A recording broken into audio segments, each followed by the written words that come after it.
I know what you're thinking. How can a tiny home be spacious? And how could a tiny home have a full standing loft? 2 full standing lofts. Today, I'm gonna share with you the secret to our tiny home design and why I think it's the future of tiny home builds. Because the solution to our biggest tiny home problem is simpler than you think. We could not find a tiny home design that fit all of our modern needs and was future-proof, so we decided to design it ourselves. Our tiny home is actually built on a triple axle trailer, and using our designs, we got started on the build.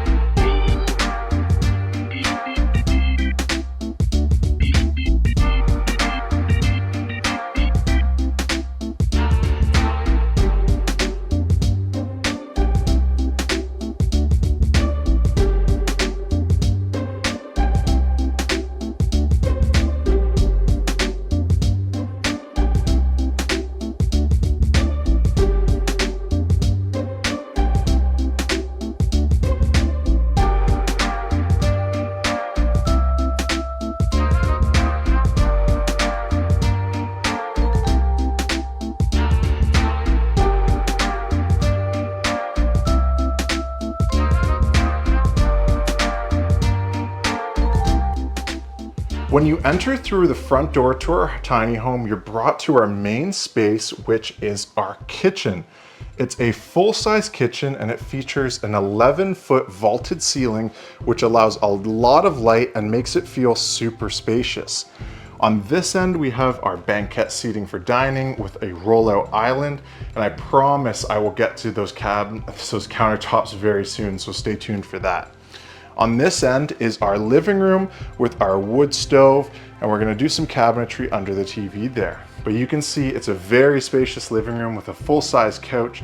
We also have extra table and storage under the stairs. These stairs lead to our master bedroom, and we'll get there in just 1 minute. Over here is our full-size washroom with heated floors, bathtub, half wall with glass to let lots of light in, and hiding behind is our toilet, and it's a very comfortable shower setup.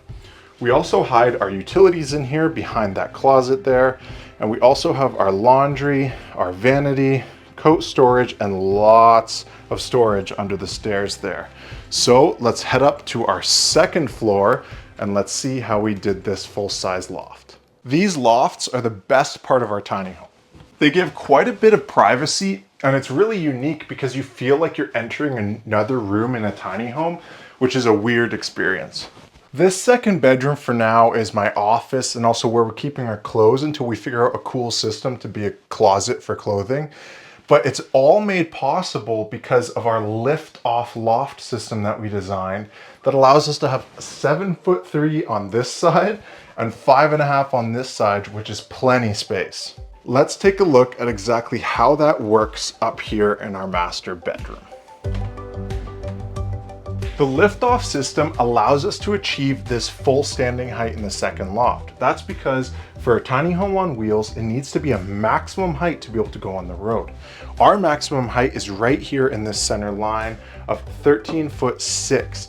If we were to design it traditionally, our roof line would have been right here sloping this way, which would have meant we had a very small amount for our loft. And even if we took away from the floor below, it would have been very cramped. That was the whole motivation for designing this system. We didn't want to be cramped in our home. We knew it would be set here for at least 10 years and it wasn't going to be moving every single month, every year, whatever you. So we designed a system that can allow it to move with not too much difficulty. Okay, here at my computer, we can see exactly how this works. The north liftoff unit is our master bedroom, and this is the one we're in now in the office. These units are all made together and can completely lift off of the tiny home, allowing that road going height to be met. These can be craned off because there's areas in the four corners that you can attach in order to crane them off, and they can be flat bedded and moved to where the tiny home is going. You can see that they're all one unit. This is all connected together with the roof and it lifts right off. They're connected to the house through bolts. So here is the house on wheels, and here is the lift-off units, the two plates that meet. What we do is we put bolts between them and we sandwich them together to hold them structurally. You can see how that works right there. This design choice is worth it because if we ever need to move, it's really not that hard. But when it's stationary, you have so much more room in your house, so much more livability for a tiny home. A lot of people say that it's not a tiny home. The fact of the matter is it is on a trailer frame. It is mobile. It is considered a tiny home, even if it's a big one. I want you to comment and let me know if you would live in a tiny home like this with a lift-off unit, or if you'd live in a much smaller tiny home that's much more cozy. In a minute, I'll mention how you can do this yourself and how I created a resource for that, but I want to show you how we decide to only put one window in the lift-off unit. You can see on the second floor windows, one is below and one is above. The reason we did that is just for structural. It's allowing one less thing to be damaged in shipping when this gets lifted off. You're probably also wondering about the electrical. How does the electrical work with the lift-off unit?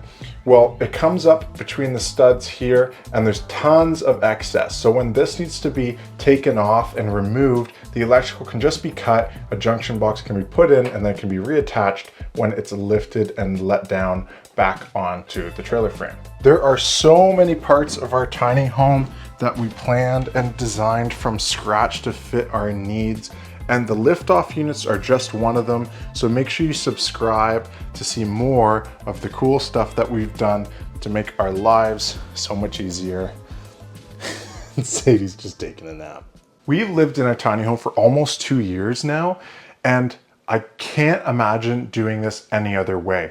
If we didn't do these lift-off units, we would have had so much less space in our tiny home, so much less space for future-proofing with a family. So it's something that I'm really glad we decided to do. It doesn't cost much more. You're only adding a little bit more material. And maybe a lot of people would be hesitant with craning off and shipping their tiny home in the future, but it's really not something we're worried about because moving a tiny home is a whole ordeal anyways. Hiring an extra little crew to do something, even as much as a crane, is really not a big deal. It's hard enough designing and building a tiny home when you have no idea what you're doing. We had lots of people asking us how they could build our exact tiny home, so I ended up creating a resource of our tiny home building and framing plans. They're a step-by-step guide you can check in the description below. They include thousands of hours of the research that we went through in order to create these plans. We figured out how to design, how to build, and how to maximize our space for the size of our tiny home. I put another 100 or so hours into creating this resource, and they've already helped a ton of people out. So if you're interested at all, you can check it out in the description below. So that's how we solved the biggest problem with our tiny home, which was increasing space in our lofts. Hopefully you enjoyed the video, and if you did, please make sure to give it a thumbs up. It really helps me out and gets this video out there. And also drop me a comment, let me know what you thought of the video, what you think of the design of our home, or if you have any questions at all. And please make sure you subscribe as well. Until the next video, I'll see you then.